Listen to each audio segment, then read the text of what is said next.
Bakit nga ba marami nang lumilipat sa LiveGood? May mga mababalitaan kayo yung mga existing na networker at mga inactive na networker at iba pang mga affiliate ay lumilipat dito. Kasi ang LiveGood ay new breed na. 4-in-1 siya, pinagsama na lahat, e-commerce, dropshipping, affiliate, at the same time, isa siyang networking company. So ngayon, bukod dyan ay meron silang tinatawag na 6 ways of earning. Kaya lang, ang una nating pag-uusapan yung tinatawag natin na traditional networking company versus dito sa LiveGood. Ang traditional kasi na networking company na kinakinigisnan ng lahat ay ganito. Magkakaroon sila ng account which is mahati into left and right. Yan. Kapag nalagyan mo ng isa dito sa left at nalagyan mo siya ng isa sa right, magkakaroon sila ng tinatawag na matching bonus. At yung tinatawag na sales match at depende sa kumpanya kung magkano ang kikitain. Meron silang kita mula sa direct referral dito, direct referral at at the same time itong matching bonus. Kaya lang kapag dumating yung pagkakataon na lumago yung kabila mo, halimbawa ay naka-refer ito, naka-refer, at wala kang tao sa kabilang side mo which is ito ang iyong left, ay wala ka rin kita sa tinatawag nating sales match. Maaari magkakita ka dyan sa mga product sales, product movement, pero dito sa tao dito, wala kang kita. Minsan kasi nagkakaroon sila ng waiting to be paired dito sa part ng ito, ng halimbawa, ang total ng value nila ay 2 million, pero ito, stagnant ka dito, wala kang kita dyan. Ngayon, ang ginawa ng LiveGood ay iba yung ginawa nilang sistema. Wala silang sales match na tinatawag at wala silang tinatawag na waiting money to be paired. Simple lang yung kanilang matrix. Ito yung account mo. Magsisimula syempre para sa sayo at naka-refer ka ng isa, naka-refer ka pa rin ng isa. Ngayon, ang system na yung bahala kung saan niya ilalagay. Dito kasi sa traditional, kapag naka-refer ka, pwede mong idugtong dito, dito, depende sa'yo. Halimbawa, na-refer mo, dito mo siya idinugtong o kaya ay sa pinakadulo. Hindi mo din natulungan yung ibang tao kasi minsan ay hindi nila linya. Kaya lang dito sa LiveGood, yung mga refer na na-refer sa taas, binabalance ni company kung saan ilalagay. Ang simula na paglalagay ay from left to right. Kaya lahat ay nalalagyan. Halimbawa, ikaw ay nagkaroon din ng sarili mong left and right at na-invite mo ay dalawa, ito at saka ito. Lagyan natin ito ng kulay. Ang na-refer mo ay color yellow. Yan. Tapos, ang nangyari, ay yung nasa taas mo na ang nag-refer kasi puno na yung kanyang matrix sa kabila. Ngayon, ilalagay ni system siya dito. Kung naka-refer pa yung nasa taas mo, dito niya naman ilalagay sa left. Lahat na nasa taas mo na napuno yung matrix ay left to right. Saka di ilalagay and saka dito. Kung ikaw naman yung magre-refer, dito ilalagay ni mate ng system dito sa left nito, ng isang to. Sa left din ito, kumbaga binabalance niya. Next is sa left nito, sa right naman kasi puno na yung left and right. Kumbaga, walang ibang pupuntahan yan kundi under ng mga tao. Hindi wala nang tinatawag nating waiting money kasi wala naman ditong sales match. Ganun lang kasi may mga kumikita naman talaga dito na wala silang ginagawa. Nag-join lang sila, ipinosisyon. Kagaya nito, ipinosisyon mo lang to. Kumikita siya dyan. Pag-usapan natin yung paraan ng pagkita. Bakit may kumikita nang wala namang ginagawa? Walang sales match at ano pa yung mga bonus.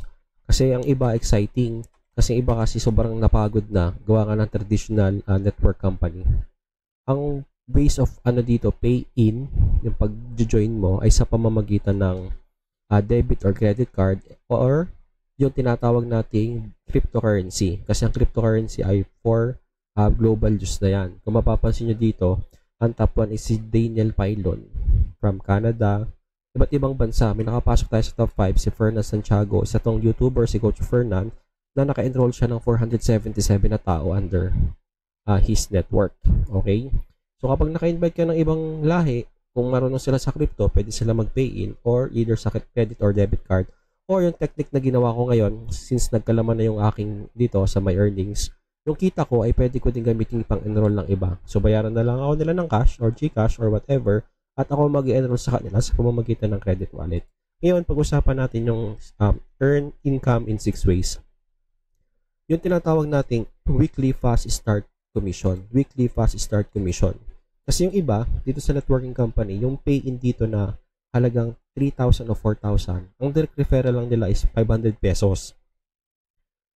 Yun ang kalimitan sa pay-in na 4,500 pesos lang yung direct referral. Pero dito sa LiveGood, ang sabi dito, ay for each person you refer, kasi ang pay-in dito ay $49.95. So, ang katumbas nito sa atin ay almost 2,900 pesos. Yung kita mo dun is kalahati agad, $25 commission. So, lahat na na-invite mo is kalahati. Okay? May mapapansin kayo dyan, unranked, bronze, silver, gold, platinum, and diamond. Yan ay depende sa mga na-refer. May ranking kasi. Yung unranked natin, ito yung mga pwedeng kumita ng wala naman silang ginawa up to 10 generation. Yung diamond hanggang so on and so forth. Tapos palaki ng palaki pa yung kanilang percentages. So ngayon, ang 6 ways of earning, ito ay weekly, fast start commission, malaki agad, 50% sa lahat ng ma-refer mo. So, sa pay-in mo na, sa registration mo na 2,900, ang balik sa'yo kalahati kapag naka-invite ka. So, 2 invite pa lang, bawi na agad yung in-invest mo. Next naman, na paraan ng pagkita, itong tinatawag nating matrix commissions. Ang ibig sabihin ng matrix commission ay lahat ng under you may pwede kang kumita. Kasi ang sabi dito ay 2.5%. So, kung susumahin yan sa dollars, bawat tao na nasa ilalim mo, ang magiging value niyan ay $0.25. Lahat po ng tao nasa ilalim nyo. Or sa kung in peso yan ay parang 12 pesos ang equivalent yan sa peso. Okay? Dito kasi sa Livegood, ang maganda para ma-enjoy mo yung sistema, yung kanilang system na tinatawag. Kasi may mga landing pages ka may website ka na tinatawag. May ibibigay sa'yo ng link, ipang-promote mo, tapos magre-register sila doon through email and username, na kapag kinilig niyo yung link sa description, makikita niyo yung sinasabi ko. At kapag nag-pre-enroll pa lang o nag-reserve ka ng slot at hindi ka pa nagpipay-in, ipa-follow up ka lagi ni Livegood to email siya per week. So, yun ang maganda doon. Hindi ka pa member, member ka na, halimbawa, nag-invite ka, yung mga in-invite mo, si Livegood yung follow up doon, nag-i-email sila twice a week. Tapos, lagi ka nilang paalalahanan regarding sa position mo. So, yun, isa system yun na creating your landing page, promotion. Mahal din ang pag-maintain nun. May mga autoresponder. Pero yun, part na yun na binabayaran mong system per month. Ang bayad kasi dito sa renewal ng account mo per month ay $9.95 or parang 500 pesos siya. Ayan, para ma-renew yung account mo per month. Meron namang per year, kung gusto mo kunin yung plan, napaka-tipid nun kasi pumapatak lang yung per year na $99. Parang 10 months lang yon. Kung lahat ito ay nagre-renew, lahat kayo ay magkakaroon ng, halimbawa, 12 pesos dito, 12 pesos ang kita mo, lagyan natin ng kulay. Halimbawa, ang kita ay kulay green. May 12 dito, may 12. Kumbaga, lahat ng tao under you ay pwede kang kumita habang nagre-renew sila ng 12 pesos ng 12 pesos. Yan. Tapos, ito-total mo lahat dyan. Kasi kung isipin mo, mayroon kang 8,000 na tao. Kami kasi simple lang, kasi naging partner kami ng networking company. Parang naging tao namin sa ilalim is mga 100,000 na. Halimbawa, ito lumago yung part na to. Pero since kung 100,000 lang yung left, wala kang kita sa sales match kasi stagnant yung kabila. Dito, yung buong team mo kasama. Kung meron kang tao na 8,000 lang sa ilalim, halagyan natin ang kulay. 8,000 sa ilalim, times 12 pesos each nag-renew. 96,000 pesos yan per month. Renewal pa lang yan. Sa matching, ano tawag dito nila? Matrix commission bonus. 96,000 pesos na agad yan. Like nga dito sa traditional, na kapag wala kang matching, kahit ang waiting to be paired mo yung value nito, yung million, hindi mo yun makukuha. Dito kasi makukuha. At kita nyo itong yellow na to, itong part na to. Lagyan natin ng ito. Kung mapapansin nyo yung buong part na to. Yan. Ito kasi, may kita rin siya dyan, since under niya yan, ang tig to 12 yan. Ito, bukod din dito, sa part na to. Tig to 12 yan. Itong isang ito, may kita din to kasi yung kanyang matrix to, may left and right siya, may tig to 12 pesos siya dyan. So, in short, lahat. Yun pala yung tinatawag na. Sobrang laki yan. Kasi yung si coach nga 100,000 na ata yung tao sa ilalim. Isipin nyo, 100,000 times 12 lang. Magkano na yung 1.2 M per month sa pamamagitan lang nitong matrix commission bonus na tinatawag natin. Malapit lalo yung number 3, 6 ways of earning yan. Yung number 3 na tinatawag natin yung matching bonuses. So, kunin na lang natin yung personal enrolled. Itong silver, gold, and platinum, may kasi sobrang laki na yan. Yun depende sa mga na-refer mo. Pero kung ito lang, personal enrolled lang, 50% din, ganito natin siya in-explain. Halimbawa, ang kinita ng total ng, halimbawa itong yellow na to, ang kinita ng yellow na to ay 1M. Tapos, itong yellow na ito, isa pang to, kinita din niya is 1M. Halimbawa, sila pa lang yung nakita, tig 1M. Itong kinita niya na 1M, kanya yon. Itong kinita nito 1M, kanya rin yon. Pero yung total ng kinita ng tao mo sa ilalim, which is itong dalawang ito, pag tinotal mo ay 2M, di ba? 2M. Sa 2M na yan, may 50% ka daw. Ang sabi dito ay 50% commission. So in short, sa dalawang tao na yan, meron kang 1M na. Okay? So kung ang mangyari, halimbawa, yung buong network mo, ay kumita yung buong network mo ng, sabihin lang natin 500k. Bago to kumita sila ng 500k yung buong tao mo sa ilalim. Yun, tutumbasan yun ni company. Ang kita mo dyan ay 250k. Yun yung third way of earning natin, 250k. Ang third way of earning natin, kung ulitin natin, ay tinatawag nating matching bonuses. Eh what if nakakuha ka ng isang tao, tapos kumikita siya ng 10M per month, may 5M ka na dun. Yung 10M, dun yung sa taong kumikita, kasi yung 5M yung share mo. Tapos mayroon pang 4 and 5. Ito naman isa malalakas na magbenta ng product, retailer versus members. Malalaki din, may 50% din yan, influencer bonus, ganoon din. At yung malupit dito yung Diamond and Crown Diamond bonus pool. Ito yung may pinakamatataas na posisyon. Kasi yung kita para make profit sharing. Halimbawa, sa Diamond pool kasi, meron kayong 2% na paghahati-hatian sa total na kinita ng kumpanya. Yung napaghahatian nyo. Our affiliates are huge part of our success in the company. Ngayon daw, ang sabi dito, total sales of all membership and product sales ng company. Halimbawa, ang company daw ay kumita ng 20 million. Sa Crown Diamond na lang tayo muna para may example na kasi ang Crown Diamond. Pinakamataas na to. Pag Crown Diamond ka na, ibig sabihin dumaan ka sa Diamond, may pool ka pa nito at saka nito. Ang explanation na lang ng ginamit, kung may 20 million daw na kinita ang buong kumpanya, may 0.5% doon, which is ang 0.5% ng 20M ay 100k dollars. Pagkahati-hatian lang ito kung ilan yung Crown Diamond, mga profit sharing nila. Bukod pa yun sa Diamond pool na Diamond na pool. Kaya sobrang laki. Kung kumita na ang buong kampanya ng bilyon, halimbawa ay isa lang ang Diamond pool, o di kanya yun, up 2% doon. Ganyan kalaki yung magiging kitaan ng dito.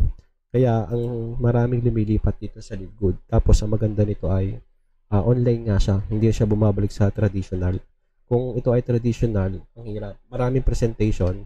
Kasi sa pay plan nito, ito may YouTube din siya Yan, YouTube presentation sa ilalim. Tapos, pwedeng gumamit nga ng cryptocurrency kasi siya yung future ng banking at saka ng payment. Kung naalala nyo tong interview ni Boss Toyo dito kay Marvin Fabis, hindi siya aware sa Bitcoin pero naririnig na ito yung explanation niya. Bakit yung crypto? Alam mo, maraming hindi nakakaintindi ng crypto. Actually, isa ako doon. Actually, isa ako sa mga hindi nakakaintindi ng crypto. Paano sila nagkakapera? Marami ako na nag-o-offer ng mga meetings about crypto. Kasi yung iba, parang iba may mga too good to be true na which is yung nakakasira sa crypto, yung mga ginagamit for scam. Totoo yan. Pinakamadaling explanation lang siguro sa crypto, sa Bitcoin specific. Parang ikaw mahilig ka sa ginto, di ba? So, sabihin na natin yung Bitcoin is siya yung digital gold. Kumbaga sa internet may ginto. Like dito sa physical world, namimina yung ginto. Doon naman namimina sa internet yung Bitcoin kung tawagin. So minamine, yun yung tinatawag minamine. Kaya may mga rigs. Oo. Kaya sa YouTube ko, ang ginagawa ko doon, tinuturo ko kung paano. May Binance kasi doon, yun yung wallet mismo. So legit din talaga? Ang Bitcoin itself is legit. Pero pag sinamahan mo na ng third company yan, kunyari, third party company, gumawa ka na ng sarili mong marketing plan. Ayun, yun yung explanation dyan. Kung gumamit ito ng cryptocurrency, pwedeng Bitcoin sa pag-pay-in, ito ay may gumamit na yung company ng marketing plan. Kaya lang syempre, sa mga company na gagamit ng mga marketing plan, dyan na nagkakaroon ng scam. Pero buti na lang itong si Live Good, legit naman siya so far. Okay. Tapos, ang maganda pa nito ay marami ng bansa ang nagpapaligsahan dito sa networking company, e-commerce, dropshipping at affiliate marketing company. Okay? Kaya yung mga sasabay, gumagawa ko ng presentation actually ng iba't ibang lengguwahe para hindi lang sa Philippines nakafocus. Uy, grabe, yung top 12 si Michael Pizaski. Bakit Philippines yun? So, malamang nasa Pilipinas to. Top 12 o Philippines.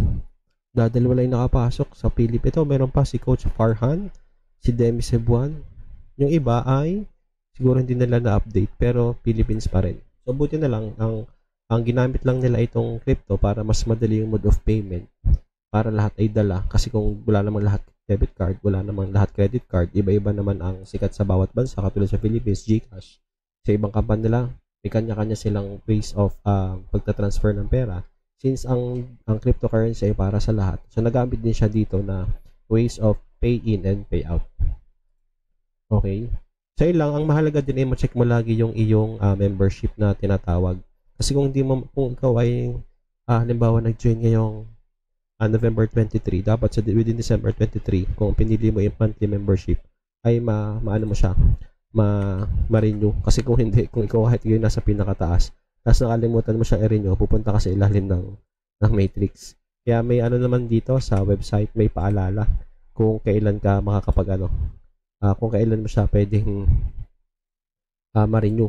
I-click mo lang sa account mo. So, papakita ko sa inyo kung nasaan yung paalalang yon. This one. Yan. Hindi, ito piniin ko kasi ito using Akita. Tapos, ayan, nakalagay dito ay kailangan ko daw siyang ma-renew within December 5. So, ayun. Tagal-tagal pa, ilang araw pa. Yun lang, buyers, I'm out.